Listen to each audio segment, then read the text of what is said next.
Tu es plus que fidèle et nous le reconnaissons chaque jour. Si nous sommes en vie jusqu'à cette heure, c'est réellement la conséquence de ton amour. Nullement pas, cela n'est justifié par notre sanctification. Parce qu'en nous, il y a toujours des choses qui frustrent et qui attristent le Saint-Esprit. Mais toi, tu es fidèle même quand nous sommes infidèles.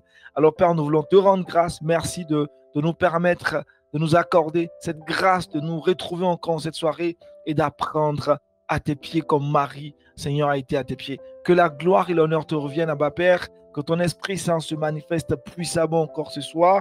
Ouvre nos oreilles spirituelles, débouche nos oreilles spirituelles et permet que nous puissions comprendre, mais pas que comprendre, mais aussi appliquer ce que nous allons entendre et apprendre ce soir. Abba Père, cette soirée t'est consacrée, ce 17e temps d'éveil t'est consacré, que toute la gloire et l'honneur te reviennent. C'est au nom suprême de Jésus-Christ que j'ai prié. Dis-moi Amen ou écris dans le clavardage, dans le chat, Amen, Amen, Amen. Je suis convaincu que tu te portes bien, très certain que Papa God prend soin de toi. Si on a le même Père, ça je te l'avoue, si on a le même Père, c'est que je n'ai pas à m'inquiéter parce qu'il prend soin de toi, il est fidèle. Si vraiment on a le même Père, je n'ai pas d'inquiétude à me faire parce que je sais que le Dieu que nous appelons Père, le Dieu qui a fait de nous de ses enfants, ce Dieu-là qui nous a adoptés, il est vraiment fidèle en toutes circonstances. Alors je n'ai pas de crainte à me faire.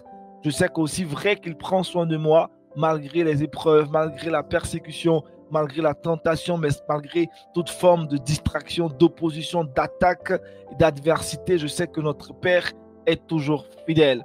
Alors, ce soir, nous allons aborder le deuxième don.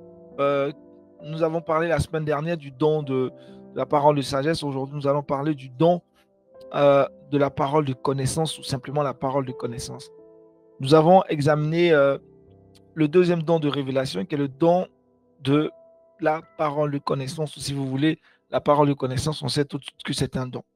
Dans le live précédent, j'ai souligné la relation étroite entre la sagesse et la connaissance. Bien qu'elle soit distincte, il y a un lien très étroit. Nous avons défini cette différence en termes simples. La sagesse est, qui peut répondre, la sagesse est, qu'est-ce que la sagesse, comment la sagesse se distingue? La sagesse est, j'attends le mot, la sagesse est, je ne vois toujours pas de quelqu'un répondre, la sagesse est directive, parfait, la sagesse est directive, et la connaissance est, qu'est-ce que la connaissance est? La connaissance est, j'attends les disciples de Jésus, la connaissance est informative, parfait. Donc la sagesse est directive et la connaissance est informative. Donc la connaissance nous donne des faits, la sagesse nous dit ce qu'il faut faire à propos des faits. Waouh! Vous êtes tellement studieux, vous retenez tellement vite, vous avez une vie qui porte beaucoup de fruits au nom suprême de Jésus-Christ.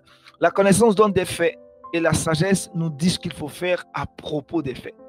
Dans chaque cas, c'est une parole de sagesse ou une parole de connaissance. On parle de parole. Mon premier ouvrage que j'ai écrit, c'était dans le contexte, dans le cadre de la formation en animation, télé-radio, en prise de parole en public. J'ai écrit un premier ouvrage qui est sorti, je crois, en 2019. Le titre de l'ouvrage, c'est bien « Prenez la parole, prenez le pouvoir ». Un ouvrage qui a connu un plein succès, qui était au départ strictement réservé aux étudiants de mon académie. Et beaucoup sont sortis aujourd'hui de là et qui sont à la télé en tant que journalistes animateurs. Certains aujourd'hui ont embrassé le métier de coach et je suis vraiment très reconnaissant à Dieu. Depuis 2019, j'ai vu combien de fois ces paroles-là que j'ai sémées, ont germé dans le cœur de plusieurs jeunes qui sont en train de poursuivre leur carrière. Et cette parole-là qu'ils ont reçue était au-delà d'une formation qui était basique. Parce que la parole qui crée vie en nous, c'est la parole divine. Toute parole ne crée pas la vie en nous. La vie et la mort sont au pouvoir de la langue. Donc, une parole peut être une parole qui nous maudit, une parole peut détruire, une parole peut construire. Et une parole qui est constructive, c'est comme une sémence qui est portée en toi, qui est plantée en toi, et elle grandit, elle germe lorsque tu sais l'arroser, elle finit par porter beaucoup de fruits. Donc, je disais tantôt dans cet ouvrage, prenez la parole, prenez le pouvoir, que la vie nous a été donnée par la parole. La vie t'a été donnée par la parole. Et là encore, ces deux dons de révélation que nous sommes en train d'examiner nous parlent de la parole de sagesse et la parole de connaissance. La parole est finalement au cœur de tout ce qui est en rapport avec Dieu. Et lorsque nous lisons le texte de Jean, la Bible nous dit au commencement était la parole. Donc Dieu, c'est la parole en réalité. Ta parole, c'est Dieu. Je sais que tu as déjà reçu ce rhéma là. Ta parole, c'est Dieu. Donc si ta vie est bizarre et que tu n'es pas capable de dire à ta parole, ou disons de pouvoir faire sortir de ta bouche des paroles qui vont changer ta vie, c'est qu'en réalité, tu es la personne qui détruit ta propre vie. Ce n'est pas un démon, un sorcier qui détruit ta vie, hein. C'est toi qui détruis ta vie. Parce que tu es incapable d'utiliser les mots bénéfiques que Dieu nous a laissés par ses promesses pour changer les circonstances dans lesquelles ta vie se trouve. Si tu es pauvre, tu peux déclarer au quotidien que tu es riche et que tu prépares, tu conditionnes ton esprit à la richesse. C'est évident que tu arriveras à la réussite, au succès. Parce que tu vas commencer à implémenter cette vérité dans ton cœur qui finira par te pousser à poser des actes concrets qui, eux, vont générer et produire du résultat. Alors, pour revenir dans mon contexte, donc je disais tantôt que Dieu possède toute la sagesse et toute la connaissance. Mais Dieu ne nous charge pas de toute sa sagesse et de sa connaissance, parce que s'il le fait, nous serons écrasés. C'est impossible pour un homme dans sa petite tête d'avoir toute la connaissance de Dieu. C'est pourquoi il ne faut pas t'enorgueillir de la connaissance que tu as. Ce que tu as reçu comme don, ce que tu as reçu comme talent, comme capacité, Dieu ne t'a pas tout donné. Il arrivera où je te dirai totalement que tu n'es pas vraiment indispensable. Parce que ce que tu sais faire est limité dans le temps et dans l'espace. Et dans une certaine circonstance, tu es efficace. Mais dans d'autres, tu resteras inefficace, mais certaines autres personnes seront efficaces. Donc Dieu nous a créés ainsi. Toute la sagesse et toute la connaissance appartiennent à Dieu. Mais lorsque nous nous retrouvons dans une situation où nous avons besoin de connaître quelque chose ou d'avoir une direction, et que cela n'est pas accessible par nos capacités naturelles ou notre éducation ou à travers nos sens, alors Dieu, dans sa souveraineté, nous donne une parole de sagesse, une parole de connaissance. Juste une petite part de sa sagesse infinie et de sa connaissance infinie, et ça débloque, ça décante la situation. Nous allons regarder un exemple de la manière dont opère cette parole de connaissance dans le ministère de l'apôtre Pierre, décrit dans le livre des Actes. Est-ce que tu es prêt pour qu'on décolle ce soir? Est-ce que tu es prêt pour qu'on décolle? Est-ce que tu es prêt? J'ai l'impression que tu n'as pas ton billet d'avion. Ah, tu n'as pas ton passeport, il me semble, là. Si tu as ton passeport des disciples, alors rends-toi à l'aéroport et puis paf, on décolle. C'est clair que tu es déjà au bon endroit. Tu es au bon endroit. On a fini de faire tout ce qui est checkpoint. On peut décoller maintenant. On décolle. Alors, nous allons prendre ensemble la Bible. J'aime tellement ce livre, le meilleur livre au monde, le livre le plus vendu, le plus lu, le plus acheté. Bref, c'est le livre le plus puissant qui puisse exister. Nous allons prendre ensemble le livre des Actes qui se trouve dans le Nouveau Testament. Nous allons voir ensemble Acte 4, versets 34 et 35. Je suis certain que tu connais cette histoire-là. Tu peux la raconter de A à Z si tu as fait l'écodime, tu as fait l'école du dimanche. Aujourd'hui, on appelle très souvent les académies dans les églises, les noms ont plus ou moins un peu changé. Mais nous, on a de la vraie école, de la vieille école, l'écodime. Bref, je ne suis pas contre le fait que les noms changent. Le plus important, c'est le contenu de ce qui est dit dans ces écoles-là. On va prendre ensemble Acte 4, versets 34 à 35. Et puis après, nous allons lire le livre de Acte 5, la première partie du chapitre. C'est l'histoire d'un couple. Je suis certain que tu connais ce couple. C'est l'un des couples célèbres de la Bible, mais négativement, on parle d'eux. C'est le couple AS. Je les appelle le couple AS. C'est le couple Ananias et Saphira. AS, Ananias et Saphira. Vous les connaissez certainement. Vous n'êtes pas forcément familier à Ananias, mais vous connaissez l'histoire d'Ananias. Vous ne savez pas d'où vient Saphira, mais vous connaissez son histoire. Je ne sais pas si Ananias vient des États-Unis ou Saphira vient de l'Égypte, mais vous connaissez l'histoire d'Ananias et de Saphira qui se trouve dans le livre d'Actes au début donc de l'institution de l'Église. J'aimerais que vous remarquiez attentivement comment Dieu, le Saint-Esprit, à travers Pierre, a géré la situation. Cette situation compliquée dans laquelle Pierre Pierre a été inspiré par le Saint-Esprit pour gérer cette situation.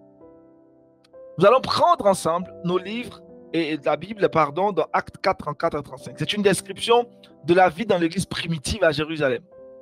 Parmi eux, le texte dit, en effet, personne n'était dans le dénuement, car tous ceux qui possédaient des champs ou des maisons les vendaient le prix de ce qu'ils avaient vendu et le déposaient aux pieds des apôtres et l'ont distribué à chacun selon ses besoins.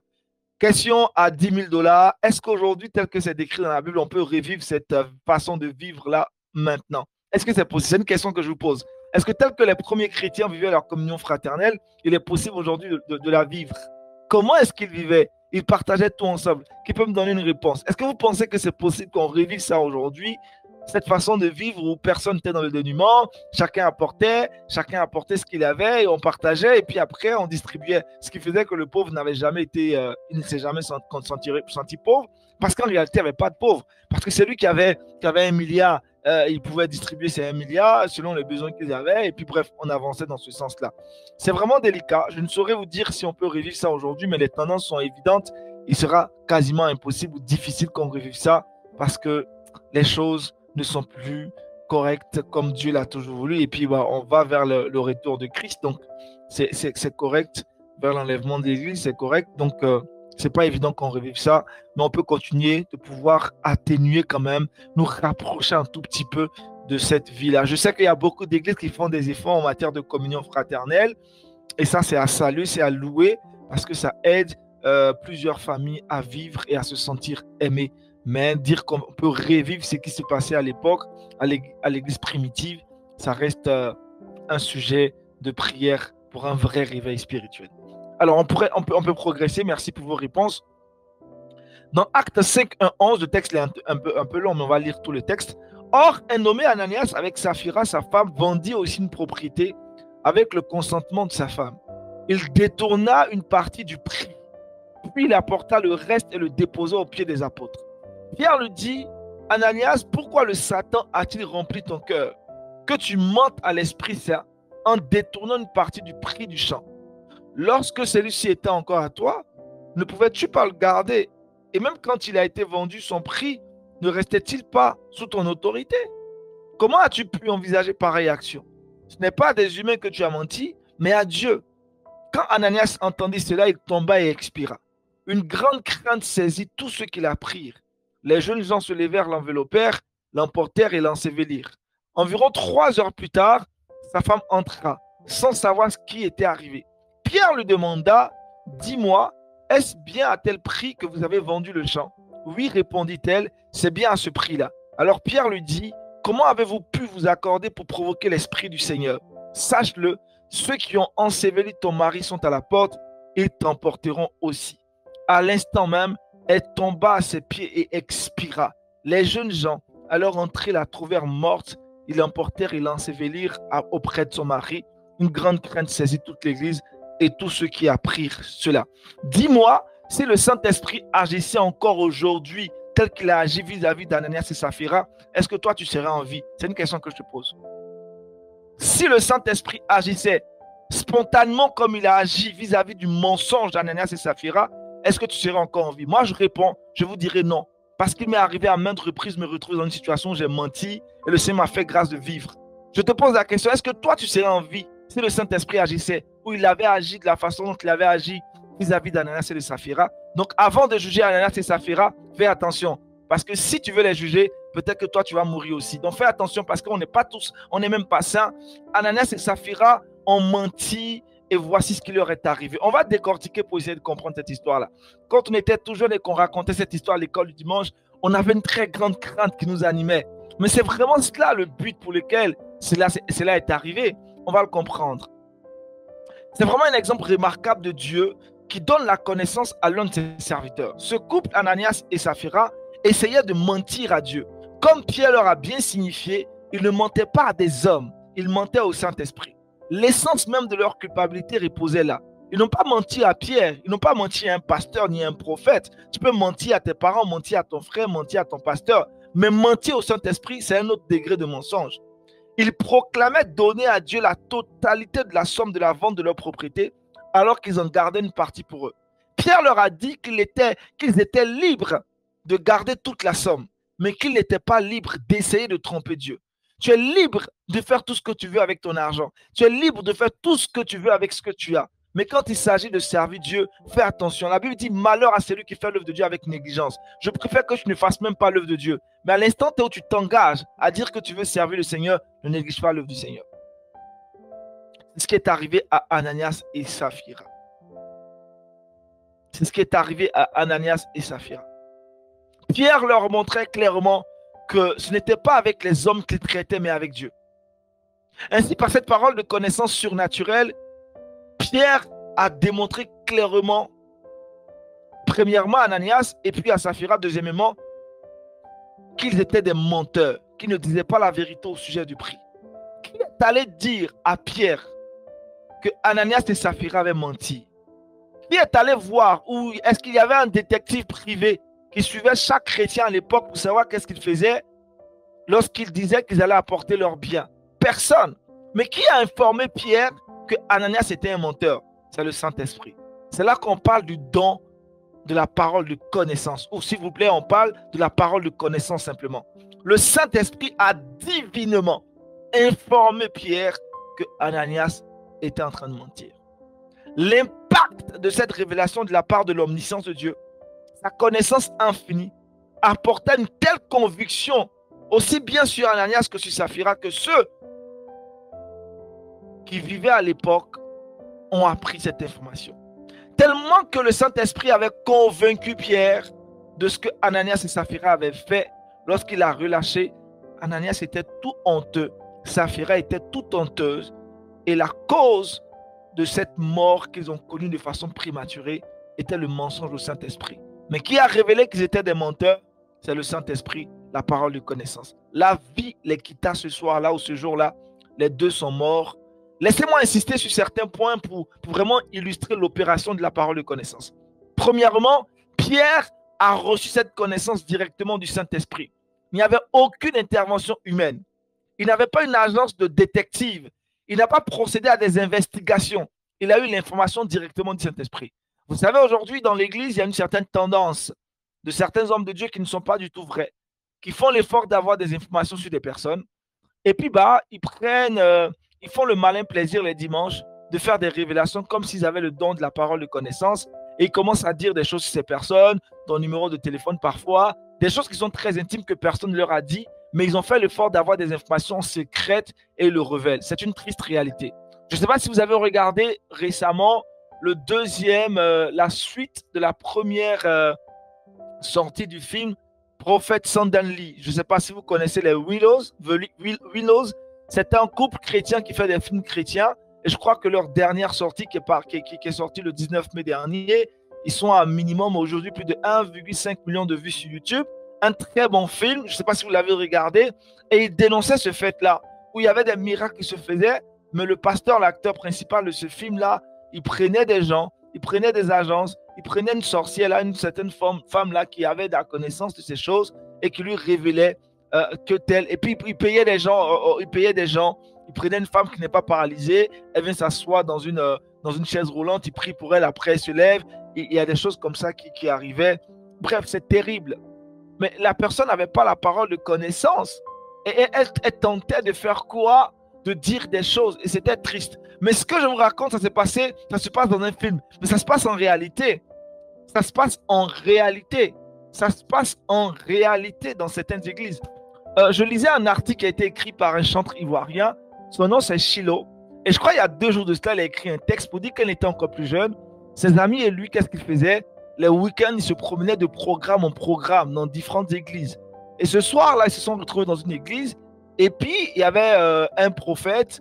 Et puis, il y a le prophète principal de l'église. Et puis, il y avait son adjoint. Et avant que le prophète principal ne parle, son adjoint a pris le micro. Et pendant qu'il parlait, il dit qu'il a reçu une parole de connaissance pour une sœur. La sœur s'est levée, il a donné le nom de la sœur. Et il dit que cette sœur-là, elle est orpheline de père, que son père est décédé. Et il a commencé à raconter des choses. La femme ne parlait pas, elle disait rien. Il continuait à dire des choses sur cette sœur. Les gens applaudissaient, les gens criaient. Et puis après, il a tendu le micro à la sœur pour qu'elle dise un mot. Elle a dit, ah, prophète, c'est vrai, vous avez dit des choses, mais de tout ce que vous avez dit, tout est faux, tout est mensonger. Je ne suis pas orpheline de père ni de mère. D'ailleurs, même je suis venu avec mon père et mon mère, on est ensemble dans cette salle. Papa, lève-toi s'il te plaît. Je vous parle d'une histoire qui est vraie, qui a été racontée par un chantre ivoirien et qui partageait son témoignage sur la connaissance, la parole de connaissance. Vous comprenez? C'était une situation désastreuse pour cet homme de Dieu. Désastreuse pour cet homme de Dieu qui a voulu révéler des choses dont il n'avait même pas connaissance. Le Saint-Esprit ne lui avait rien dit. Mais dans son zèle, il a commencé à dire des choses. Il croyait qu'il serait tombé sur une personne qui serait intimidée parce qu'il avait le micro et cette personne se serait tue. Non, la jeune demoiselle a eu le courage de dire, écoute, mon père n'est pas mort. D'ailleurs, il est là, ma mère est avec moi ici. Aucune de ces 2 personnes n'est morte. Vous comprenez? Aujourd'hui, certaines personnes veulent mentir sur le Saint-Esprit. Le Saint-Esprit continue encore d'agir. Je reconnais qu'il y a des serviteurs authentiques qui reçoivent des paroles de connaissance et qui révèlent des choses qui sont vraies. Et à Pyongyang, il y en a plusieurs qui ont ce don-là. Il y en a plusieurs qui ont ce don-là. Et je sais que peut-être qu'une personne est connectée ce soir à ce don. Tu pourras me partager ton témoignage après, ou tu l'utilises déjà, ou parfois tu hésites, mais tu reçois la conviction que le Seigneur te révèle certaines choses. Donc la première des choses qu'on pourrait déjà dire, c'est que personne n'est allé donner l'information à l'apôtre Pierre parce qu'il en avait déjà eu connaissance de cette chose. C'est divinement que Pierre a reçu cette conviction que Ananias et sa femme étaient des menteurs. Deuxième chose, les résultats furent dramatiques et puissants, très puissants. Il y a eu deux effets principaux. Tout d'abord, l'opération de ce don, dans ce contexte, préserva l'Église d'être infiltrée par l'hypocrisie. Parce que quand on est dans une Église que le Saint-Esprit ne se manifeste pas avec le don de la parole de connaissance, il y a trop d'hypocrites à l'Église.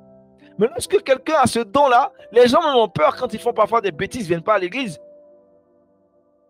Le don de la parole de connaissance fait éviter à l'Église l'hypocrisie. Cela garde l'Église pure et honnête, droite devant Dieu. Et puis cela apporte une formidable conviction sur les incroyants. Cela leur montre que Dieu était réellement au milieu de son peuple.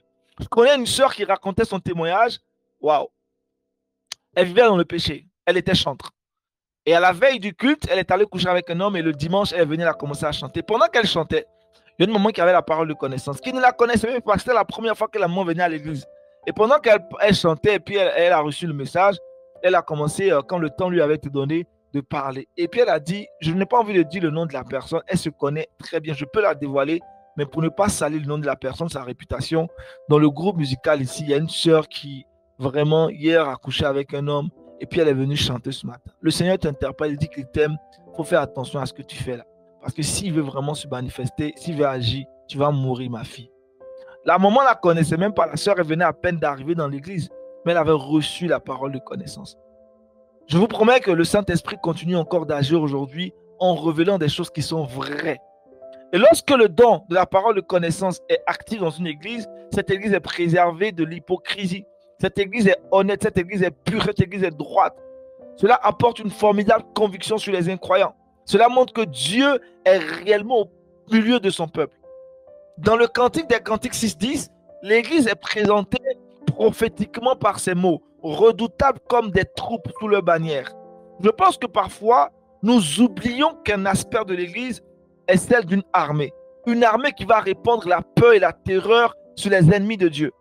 Et l'une des choses qui est effrayante et terrifiante dans cette armée, ce sont ces bannières. Et certaines de ces bannières qui rendent l'Église si terrifiante pour les ennemis de Dieu sont ces dons surnaturels du Saint-Esprit. Ce fut la parole de connaissance ici à travers l'histoire de Pierre qui amena la crainte. Pas seulement sur l'Église, mais le texte biblique nous dit que toute la communauté environnante, même les non-chrétiens, ce jour-là ont été effrayés quand ils ont appris que Ananias et Saphira étaient morts. L'une des fonctions des dons du Saint-Esprit est de nous rendre capables de nous occuper efficacement des ennemis de Dieu et de rendre l'Église vraiment terrifiante comme une armée avec des bannières. Est-ce que tu es encore connecté ce soir? Laisse-moi juste une émoticône, je ne sais pas quoi là, dans le clavardage qui me dit que tu es encore connecté, que tu suis exactement ce qui se passe, parce que je veux que tu sois connecté au Saint-Esprit. Il y aura un mouvement ce soir. Le Seigneur est avec nous ce soir et nous parle, il nous révèle des choses qui sont vraiment profondes. Vraiment, faisons attention à notre vie de prière, à notre vie. Nous avons reçu des dons, on doit savoir les utiliser. Vous savez, il n'y a pas longtemps de cela, je me suis réveillé le matin et puis j'ai pensé à un ami. Je ne sais pas ce que je disais, je ne savais pas ce que je faisais et j'ai écrit un message à cet ami-là. Il traversait une période très difficile. Je ne savais pas exactement ce qu'il traversait. Je vous parle de quelque chose qui s'est passé il y a quelques mois de cela et je lui ai laissé un message. C'était tellement bien écrit, mais je ne savais pas ce que j'étais en train de lui dire. J'ai laissé un message. Et puis après quoi, cet ami a commencé à stresser. C'est comme si je venais de révéler ce dont il souffrait exactement. Et là, tout de suite, il a commencé à m'appeler. Je lui dis, mais qu'est-ce qu'il y a, bro? Il dit, voici ce que tu viens de dire, voici ce que je traverse. Mais tu as reçu ça comment? Qui t'a dit? Qui t'a informé que je traversais une telle période? J'étais juste moi-même ébahi. À chaque fois que le Saint-Esprit utilisera ce don-là, vous serez vous-même étonné. Parce que ce n'est pas votre capacité naturelle, c'est juste surnaturel. Comment Dieu vous utilise pour dire des choses qui sont vraies sur la vie d'une personne. Ça, je vous parle de quelque chose qui s'est passé il y a 2 mois. Aujourd'hui même ce matin, je me suis réveillé avec une conviction d'envoyer un message à l'un de mes filleuls. Ça fait longtemps que je ne l'ai pas écrit et je pensais fortement à lui, j'ai reçu un message pour lui. Et bam, j'ai écrit le message. Sans savoir pourquoi je l'écrivais, j'ai envoyé le message à ce filleul-là. Et dès qu'il a reçu, il m'a tout de suite fait une note vocale pour dire « Ah, le père, voici ce que je suis en train de vivre actuellement. Ton message est venu justement comme si tu savais exactement ce que j'étais en train de vivre. » Je dis « Ah fils, ça c'est pas moi qui l'ai fait, c'est Dieu. Si tu as un bout de temps, je t'appellerai demain ou ce soir, on aura le temps de discuter. » Ce sont les œuvres du Saint-Esprit, la parole de connaissance. Quand tu es guidé par le Saint-Esprit et tu veux vraiment être utile entre les mains du Seigneur, le Seigneur t'éduque, le Seigneur te prend de là où tu es et il t'aide. Dans les évangiles, le Saint-Esprit est appelé le doigt de Dieu. Est-ce que tu peux écrire dans le clavardage le doigt de Dieu? Est-ce que tu peux écrire le doigt de Dieu? Écris le doigt de Dieu, le doigt de Dieu. Le Saint-Esprit est appelé dans les évangiles le doigt de Dieu. Dans Luc 11, 20, Luc 11, 20, il est écrit « Mais si c'est par le doigt de Dieu que moi, je chasse les démons, c'est donc que le règne de Dieu est parvenu jusqu'à vous. » C'est l'un de ces titres. Et vous pouvez voir comment Dieu, à travers le doigt du Saint-Esprit, à travers la parole de connaissance, atteint et touche un domaine de la vie ou du passé d'une personne qui est juste le point clé à ouvrir avant qu'une aide réelle ne puisse intervenir. À chaque fois que Dieu utilisera la parole de connaissance, c'est comme une clé. Quand vous touchez ce point, la personne est tellement étonnée, elle commence à s'ouvrir, à vous raconter sa vie et vous pouvez l'aider maintenant. La parole de connaissance, c'est l'un des meilleurs dons que moi j'apprécie et je prie davantage pour en être rempli. Je prie que ce soit ton cas, ce soit ton partage, parce que dans la relation d'aide, si tu n'as pas le don de la parole de connaissance, parfois les gens traversent des moments difficiles, mais c'est difficile de pouvoir trouver des solutions. Mais une fois que tu as la parole de connaissance, que tu libères quelque chose, la personne trouve que c'est ça la raison de son mal, tu peux l'aider. Maintenant, laisse-moi vous donner un exemple de ce que Dieu est capable de faire encore aujourd'hui. Si Dieu l'a fait avec Pierre, croyez-moi, il est capable de le faire encore aujourd'hui. Dieu est capable de le faire encore aujourd'hui. Dieu n'a pas changé du tout. Papa God n'a pas du tout changé. Le même Saint-Esprit qui a agi de façon spectaculaire et qui a remis Ananias, Saphira à l'ordre, ce même Saint-Esprit est présent ce soir avec nous. Le doigt du Saint-Esprit veut aussi t'utiliser à travers la parole de connaissance. Le doigt du Saint-Esprit veut être utile dans ta vie pour que tu sois aussi une personne par qui il passera pour aider des vies, mais pour t'aider aussi toi. Je voudrais simplement que tu ouvres ton cœur ce soir pour recevoir ce don. Et si tu l'as déjà en toi, je prie que le Saint-Esprit ne cesse de l'utiliser puissamment pour la gloire de son nom. Le Saint-Esprit veut aujourd'hui des hommes et des femmes qui vont être utiles entre ses mains. Combien de personnes vivent des dépressions?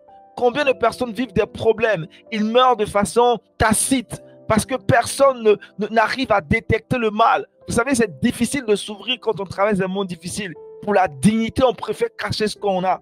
Mais lorsque Dieu passe par un homme, passe par une femme pour révéler ce qu'on traverse, c'est à cet instant-là que le miracle s'opère. La personne a une conviction que si tu as reçu cette chose, c'est que divinement, le Seigneur veut t'utiliser pour l'aider. Mais est-ce que toi, tu restes utile entre les mains du Saint-Esprit pour que le doigt du Saint-Esprit commence à se manifester? Je déclare ce soir que si tu n'avais jusque-là pas encore expérimenté cette grâce de la parole de connaissance, tu la reçois en ce soir. Parce que Dieu veut une armée et tu fais partie de cette armée-là. Tu es un soldat que Dieu veut utiliser pour aujourd'hui apporter un changement dans ta famille, dans ton pays et dans toutes les nations. Ne te laisse pas distraire par tout ce qui se passe autour de toi. Il y a encore d'authentiques serviteurs de Dieu. Il y a encore d'authentiques servants de Dieu. Et tu fais partie de cette race-là. Dieu n'a pas créé une race de blanches, une race de noirs, une race de serviteurs. Il a créé une race d'humains. Et dans ces races d'humains-là, tu fais partie de ceux que Dieu a choisis pour qu'il y ait un changement, une transformation, une métamorphose dans le milieu dans lequel tu vis. Si Dieu a utilisé Pierre, Dieu est capable de t'utiliser pour dénoncer la corruption, pour révéler tout ce qui est caché. Le diable n'aime pas qu'on mette à nu tout ce qu'il fait dans le noir. C'est pourquoi tu es lumière du monde et tu dois briller par le don de la parole de connaissance. Le Seigneur te donne cette qualité. Le Seigneur te donne cette capacité. Le Seigneur te donne ce suvertement spirituel qui t'emmènera maintenant à faire toute la différence dans la société à laquelle tu appartiens. Je prie que tes 5 sens spirituels s'éveillent. Je prie que ton intelligence spirituelle s'ouvre et que tu reçoives cette capacité de pouvoir être sensible à l'Esprit Saint. Et que lorsque tu reçois un message, tu le checkes. Et que lorsque la conviction devient de plus en plus forte, avec sagesse, tu saches livrer le message que tu reçois. Avec sagesse, tu saches livrer le message que tu as. Je l'ai dit, la sagesse est directive. La parole de connaissance est informative. Ça révèle des informations. Tu dois donc avoir cette sagesse-là pour ne pas détruire des familles. Même si tu as reçu un message qu'une maman est sorcière, tu n'as pas le droit de venir diviser une famille. Quand tu reçois, c'est pour construire. Parce qu'aujourd'hui, beaucoup de désordre existe dans nos assemblées. Lorsqu'un pasteur reçoit des messages ou un serviteur de Dieu, un prophète, dans la transmission du message, si tu manques de sagesse, si tu peux diviser des familles, diviser des églises, diviser des foyers. Et là encore, je prie que tu aies la sagesse de telle sorte que tu saches utiliser les informations que tu reçois. Tu n'as pas payé ces informations. Tu n'as pas engagé le Saint-Esprit pour qu'il te les donne. C'est par grâce que tu les reçois. Alors sache utiliser ce don avec grâce. Ce n'est pas pour ton orgueil, pour faire un spectacle ou un show à l'église où on vient te regarder tous les dimanches, tous les samedis ou lorsqu'il y a des programmes de prière en train de révéler la vie secrète des gens. Non, tu dois le faire avec sagesse. Tu dois aborder ces questions avec intelligence, avec beaucoup de tact, de bienveillance et de douceur pour ne pas frustrer et perdre la vie des gens. C'est cela ma prière pour toi ce soir. Je suis convaincu que si tu es connecté à ce live ce soir, ce n'est pas en vain. Il y a une mission que Dieu t'a confiée. Et pour accomplir cette mission, il faut aujourd'hui que tu aies la parole de connaissance. Combien de fois les gens aujourd'hui engagent des détectives privés? Toutes les grandes nations ont des services de sécurité privés qui leur renseignent. On parle des services de renseignement russes, services de renseignement américains, services de renseignement français. Ces services de renseignement sont payés très cher pour révéler et dévoiler les choses cachées des différentes nations, pour ne pas être surpris par une quelconque guerre. Mais toi, tu as reçu le plus grand don de service de renseignement, le don de la parole de connaissance. Mais qu'est-ce que tu en fais? Qu'est-ce que tu en fais? Ce soir, prends conscience. Je ne sais pas si tu as aspiré aussi, parce qu'aujourd'hui, dans l'église, on a une certaine froideur où les gens n'aspirent plus aux dons de la parole de connaissance. On n'aspire plus aux dons les meilleurs, les dons spirituels. On préfère se contenter de certaines choses. Le don de la parole de connaissance est aussi disponible pour toi. Ce n'est pas pour une élite spirituelle. Ce n'est pas pour une catégorie de chrétiens. C'est disponible aussi pour toi. Il suffit seulement d'être assoiffé, de désirer ce don et de dire, Saint-Esprit, je veux que tu me donnes cet équipement-là. Et selon l'appel que Dieu t'a confié, il te donnera ce don-là. C'est un cadeau que le Saint-Esprit dispose pour toi ce soir. Je prie que cette faveur-là te localise. Je prie que cette faveur-là te localise et que tu sortes maintenant des fausses informations que tu donnes aux gens, mais que tu aies les vraies informations. Le Saint-Esprit, c'est l'Esprit qui a le plus grand service de renseignement parce qu'il est omniscient, omnipotent, il est partout en même temps, donc il sait toutes choses, il connaît notre passé, il connaît notre présent, il connaît notre futur. Je vous assure que quand le Saint-Esprit révèle les choses, c'est extrêmement vrai, c'est extraordinaire ce qu'il fait. La parole de connaissance agit et pour le futur, et pour le présent, et pour le passé. C'est là que tu dévoiles les choses. J'étais encore en première année à l'université et puis j'avais reçu un serviteur de Dieu dans notre assemblée et cet homme-là m'a regardé, il dit dans 3 ans exactement, tu serais présentateur, animateur télé dans un média. Il a dit avec exactitude, 3 années plus tard, je me retrouvais en train de présenter une émission. J'ai fait un bac dans mon passé quand je dis waouh, le Seigneur est merveilleux. Pourtant, de là où j'étais quand il disait ça, ma vie n'était même pas une vie qui pouvait me dire que j'allais arriver là où je voulais être.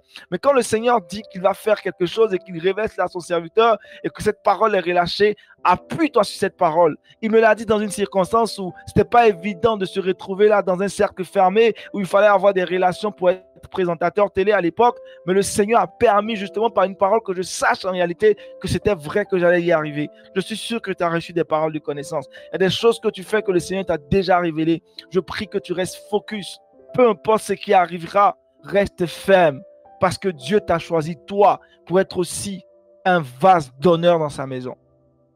Arrête de promener des regards inquiets autour de toi. Si une situation arrive, tu as la parole. Tu peux déclarer sur cette situation-là. Et la parole de connaissance telle qu'on l'a reçue n'est pas en contrariété ou en contraste ou en opposition avec les promesses de Dieu pour ta vie. Jamais. Je vous ai dit qu'il faut toujours s'assurer que ce que les gens disent de votre vie est en conformité avec la parole de Dieu.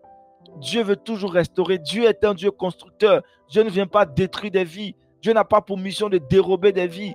Il a pour mission de sauver des âmes. Il le dit, si une seule âme est perdue, une seule brebis est perdue, qu'il en a 100, il va laisser ses 99 là et aller chercher la dernière. Christ allait te chercher de là où tu étais. Tu crois que c'est pourquoi il t'a cherché? C'est pour tes beaux yeux? Non, parce que tu es son enfant et il ne laisse pas ses enfants dehors. Il les envoie tous à la maison. Donc si tu es à la maison, rends-toi utile entre les mains du Père. Aspire aux dons les meilleurs. Arrête de mettre en priorité les matériels. Arrête de mettre en priorité les choses physiques. Aspire aux choses spirituelles. Parce que ce que tu as est capable de te donner ce que tu n'as pas encore vu, mais que tu as déjà spirituellement. Parce que tu as déjà tout reçu spirituellement. À toi de les concrétiser physiquement. Et le don de la parole de connaissance pourra t'emmener à des hauteurs que tu n'as jamais imaginées. Que Dieu nous bénisse richement ce soir, que ton cœur soit disposé et disponible à aspirer aux dons les meilleurs et à prier avec diligence, avec intensité, avec résilience, avec persévérance pour avoir ces dons-là et faire la différence dans cette humanité qui a aujourd'hui le plus que jamais besoin de la parole de connaissance. Peu importe l'intelligence artificielle qui sera créée, peu importe l'intelligence artificielle qui sera créée, ça ne sera jamais supérieur au don de la parole de connaissance. Quand vous prenez ChatGPT, vous posez n'importe quelle question, ChatGPT est excité à vous donner des réponses. On crée des robots aujourd'hui partout qui peuvent tout faire. Mais la parole de connaissance ne peut pas être imitée. Hein. Il y a le vrai, il y a toujours le faux. Les faux, on les reconnaîtra toujours. Tu es au-dessus de tout ce qui est intelligence artificielle. Tu es au-dessus de tout ce qui est fake, de tout ce qui se raconte sur les réseaux sociaux, qui ne sont pas du tout vrais, qui sont montés comme des pièces de théâtre. Toi, là, ce que tu as reçu, ça fait toute la différence. Parce que le Saint-Esprit n'est pas un esprit qui a été créé. Ce n'est pas un esprit qui est dans un temps. Il est intemporel, il est au-dessus du temps. Alors fais l'effort d'être ami au Saint-Esprit. Tu feras la différence partout où tu passeras. Tu seras la différence partout où tu passeras. Ça doit être ton idéal. Je crois qu'on a travaillé sur les habitudes ici. Un chrétien doit être excellent dans tout ce qu'il fait. Parce qu'il a toutes les capacités, les dons surnaturels pour faire la différence. C'est triste d'être médiocre. C'est triste pour un enfant de Dieu d'être pauvre. C'est triste pour un enfant de Dieu d'être dernier. C'est triste, c'est vraiment triste.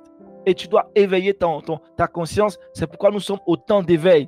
Si tu es au temps d'éveil ce soir, c'est pour que ta conscience s'éveille et que tu comprennes que tu as reçu un don et que tu dois aspirer encore à être rempli de ce don pour faire la différence. Que Dieu nous aide à faire la différence par la qualité du don de parole de connaissance qui réside en nous. Amen, amen, amen. Si tu as des questions, tu peux les poser. Il nous reste a priori nous reste 17 minutes. On va speeder. Si tu as des questions, tu peux les poser et on va avancer ensemble. Merci Jésus. Merci Papa.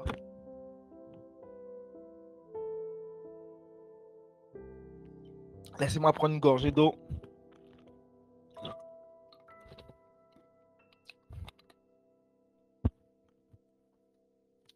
Si tu as des questions, tu les poses. Si tu n'en as pas de questions, on va prier. Si tu n'as pas de questions, ce n'est pas bien grave. Si tu as des questions, tu peux les poser. Et comme je dis tantôt, quand on finit les temps d'éveil, reste dans un temps de prière. Ne te déconnecte pas tout de suite pour aller te vaquer à tes occupations. Prends même ne serait-ce 120 secondes et prie pour le sujet. Ce soir, on a parlé de la parole de connaissance. Prie pour que le Saint-Esprit vraiment t'équipe. Ne te déconnecte pas tout de suite et puis tu vas à tes occupations. Non, non, ça serait inutile de le faire. Et puis, ce ne sera pas productif de participer au temps d'éveil. Dès qu'on finit, prends 120 secondes, prends 2 minutes, 3 minutes, prie, tu dis Seigneur, je prie que tu m'équipes et que tu me donnes le don de la parole de connaissance parce que ça fait partie de mon héritage. Ça fait partie également des choses que tu m'as dit, tu ferais de moi là, la tête là, et ça fait partie également de l'équipement dont j'ai besoin. Donc, prends un temps de prière, justement après les temps d'éveil et laisse-toi conduire par le Saint-Esprit. Est-ce qu'il y a des questions? S'il n'y a pas de questions, on va aller vers la fin de cette soirée, de ce programme-là. Parce que ça fait toujours du bien, mais je dis tantôt, on va faire l'effort à Appium de respecter le temps.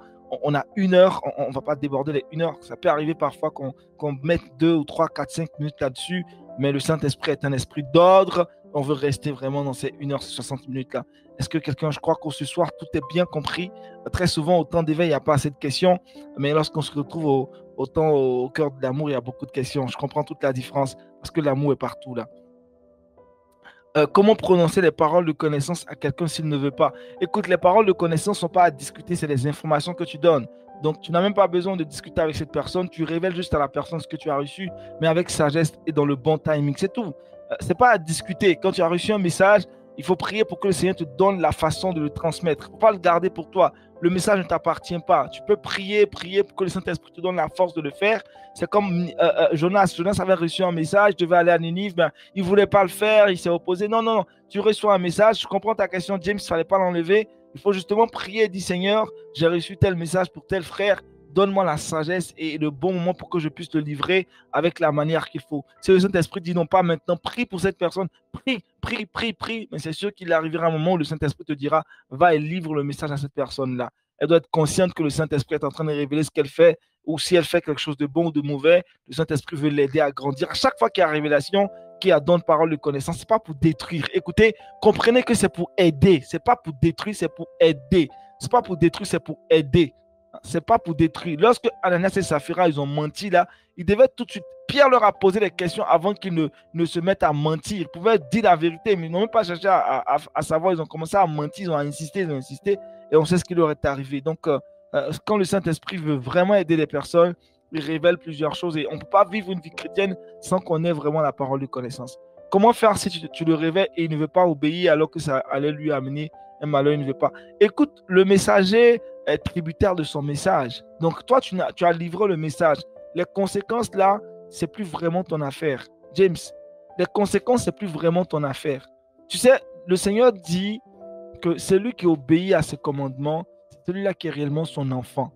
Donc, la vie chrétienne répond à deux choses. La connaissance et puis l'application de cette connaissance qui est l'obéissance.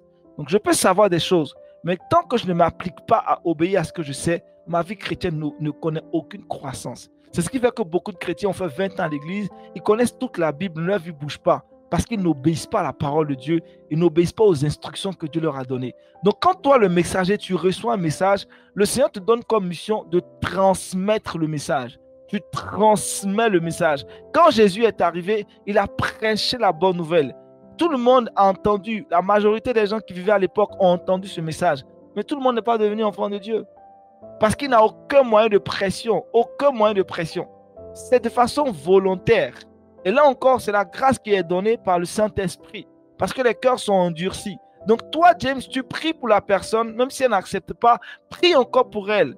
Parce que tu sais qu'il y a un malheur qui arrive, en tant qu'enfant de Dieu, prie. Mais du fait que tu as relâché le message, tu n'es plus responsable de ce qui arrivera à cette personne. Parce que tu as fait ta part. 1, par amour, tu as prié pour la personne. 2, tu es allé vers elle, tu lui as transmis le message. Et puis 3, tu as continué de prier pour cette personne en background, pour que le malheur ne lui arrive pas. C'est là le rôle d'un intercesseur. Donc tu intercèdes pour cette personne, pour que Dieu lui fasse grâce. Lorsque Dieu voulait détruire Sodome et Gomorrhe, il a révélé son plan, son projet à Abraham. Abraham a intercédé pour Sodome et Gomorre. Mais il n'y avait personne, il n'y avait pas un nombre, vraiment le nombre minimum pour lequel Dieu, ou disons Abraham, a tenté de négocier avec Dieu. C'était 10. Abraham pouvait descendre encore, mais il s'est arrêté à 10 personnes. Il n'y avait pas 10 personnes qui étaient correctes à Sodome et à Gomorre. Qu'est-ce que Dieu va faire? Il a détruit Sodome et Gomorre. Mais Abraham a livré le message à qui? Il a livré le message à qui? À son neveu Lot. Il leur a dit, quand vous allez sortir de là, ne regardez pas en arrière. Mais vous connaissez Madame Lot. Elle était tellement attachée aux choses de Sodome, elle a regardé en arrière. Vous connaissez la suite de l'histoire. Elle s'est transformée en sel. Est-ce que le message ne lui avait pas donné? Non, ce message lui avait été donné, elle n'a pas été obéissante, il y a des conséquences à tout. Madame Lot, c'est son affaire qui est là, elle a regardé en arrière et arrête de regarder en arrière. Si tu as donné le message, tu avances, mais tu pries pour la personne. Si on n'a pas écouté que le malheur arrive, c'est son problème parce que le salut, en vérité, il est personnel. C'est la vie chrétienne qui est vraiment collective. Mais on va se retrouver chacun devant le Père et puis on va rendre compte de ce qu'on a fait. Mais si toi, James, tu n'as pas prié pour la personne, là, tu es fautif. Parce que cesser de prier, c'est une iniquité. Mais tu dois continuer de prier pour que Dieu fasse grâce à cette personne-là. C'est ça le rôle d'intercesseur. Et tant qu'il y a quelqu'un qui intercède, il y aura toujours un miracle qui va se produire. Donc voilà, c'était ça la réponse. C'est un don, hein, c'est pas de la devinette, James. C'est vraiment un don. Il faut juste demander au Saint-Esprit de t'emmener à une certaine conviction. Et ça va dépendre. Plus tu vas exercer ce don-là, tu vas avoir cette confiance dans ce que tu vas livrer comme message. Si tu ne pratiques pas, ça ne va pas grandir. Il faut vraiment pratiquer ce don pour qu'il grandisse. Beaucoup de personnes ont ce don-là, mais ils ne pratiquent pas. Quand ça arrive, ils ont du mal à croire. Il faut développer une intimité pour avoir cette conviction-là. Tu pourras te tromper parfois, mais il ne faut pas avoir peur. Quand tu te trompes, répands-toi et puis relance encore, dis Seigneur, je me suis trompé, je n'ai pas livré le bon message, mais aide-moi à être beaucoup plus certain. Et puis tu vas développer tes sens spirituels. C'est comme ça qu'on exerce et qu'on arrive à un certain niveau de croissance et puis on exerce avec beaucoup de précision ces dons-là. Tous ces grands hommes de Dieu, ils ont un signe. Quand c'est le temps de Dieu, ils savent ce que Dieu leur a révélé. Paf, et puis libère le message. C'est pas toi qui commande ce don-là. Voilà, c'est ce que je veux dire. Personne ne commande le Saint-Esprit. Alléluia. Personne ne commande le Saint-Esprit. Le Saint-Esprit fait ce qu'il a à faire. C'est un don. Tu peux te retrouver au marché, puis tu vois une femme là qui est en train de pleurer, et puis Dieu te dit exactement ce que cette femme est en train de subir. Tu vas vers elle, tu lui parles, et ce que tu lui dis, c'est tellement vrai. Est-ce que tu t'attendais à la rencontrer? Non, mais tu avais le don en toi. Lorsque c'est arrivé, le Saint-Esprit a dit, paf, je vais utiliser là, cet instant-là, et puis il a libéré le message. Donc, tantôt, voici ça.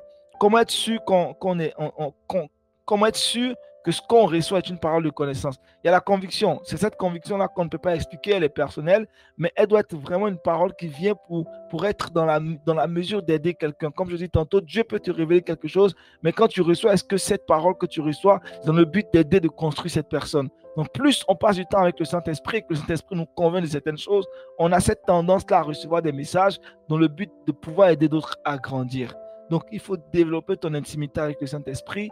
Et puis, les gens même du monde qui n'ont pas le Saint-Esprit en entièreté comme on a, parce qu'ils ont une capacité qu'on appelle l'intuition.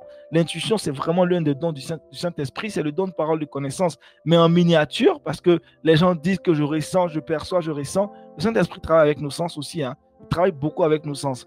Mais quand tu es dans le Seigneur, tu sais que c'est Dieu qui t'a parlé, mais tu ne deviens pas dire que Dieu m'a dit. L'une des erreurs qu'on commet et qui fait que parfois on est vraiment en faute, ne dis pas Dieu m'a dit. Arrête de dire Dieu m'a dit. Même si tu as reçu de la part du Seigneur, ne dis pas que Dieu m'a dit. Tu peux dire, ah, voici ce que je reçois. Mais ne mets pas Dieu, parce que si tu as menti, tu t'es trompé, tu es dans le problème.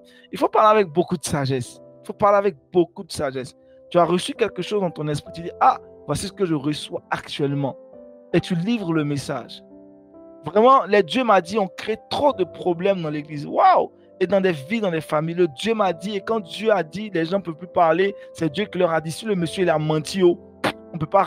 C'est-à-dire que ça tue l'intelligence des gens. Ça tue l'intelligence des gens. Ça tue l'intelligence des gens. Il y a des gens authentiquement, ils ont reçu un message de Dieu, ils le disent.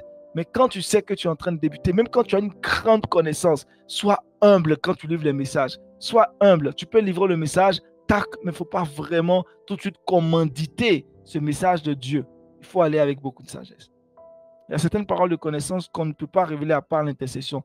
Par exemple, sur le pays. Exactement, par exemple, sur le pays, Dieu ne peut pas forcément te dire de le révéler, mais il peut te demander de prier ou de créer un groupe d'intercession et puis de prier, de prier, de prier. Donc, dans certains cas, Dieu t'emmènera à te taire. Donc, le Saint-Esprit n'est pas dans l'absolu. C'est pourquoi je dis, il n'y a pas d'école où on dit, voilà, à chaque fois que tu reçois quelque chose, il faut livrer. Le Saint-Esprit sait comment il fonctionne. Pour une saison donnée, il te dira tais-toi. Dans une autre saison, il te dira parle. Voilà, il ne t'a pas établi prophète des nations. Il t'a dit, James, voici ce qui arrivera au Togo ou en Côte d'Ivoire. Prie pour cette nation. Tu te mets à prier. Et grâce à ta prière là, le Saint-Esprit fera grâce. Le malheur n'arrivera pas. On est quasiment à la fin de ce programme. On va s'arrêter là ce soir. Je pense que le message est richement passé. Il y a quelques personnes connectées ce soir. On prie par 12 participants connectés à cet instant. Là, les 12 disciples de Jésus sont là. Que Dieu vous bénisse richement. Alors, on va s'arrêter là ce soir. Si tu as des témoignages, ça me ferait plaisir de les lire. Tu pourras les envoyer à James et puis nous partagera dans le groupe. Je sais que beaucoup d'entre vous ont reçu ce don-là. S'il te plaît, il faut partager les témoignages. Ça nous édifiera tous. On va s'arrêter là ce soir. Je vais rendre grâce à Dieu assez courtement et ouvrir la lucarne des informations. Abba Père, merci pour cette grâce que tu nous as encore transmise ce soir. Merci pour le don de la parole de connaissance dont tu nous équipes. Que toute la gloire et l'honneur te reviennent. C'est au nom de Jésus-Christ que nous avons passé ce temps ensemble. Merci Jésus-Christ. Bénis cette soirée. Donne-nous la sagesse de pouvoir utiliser ces dons comme tu le veux, comme tu l'entends. Amen.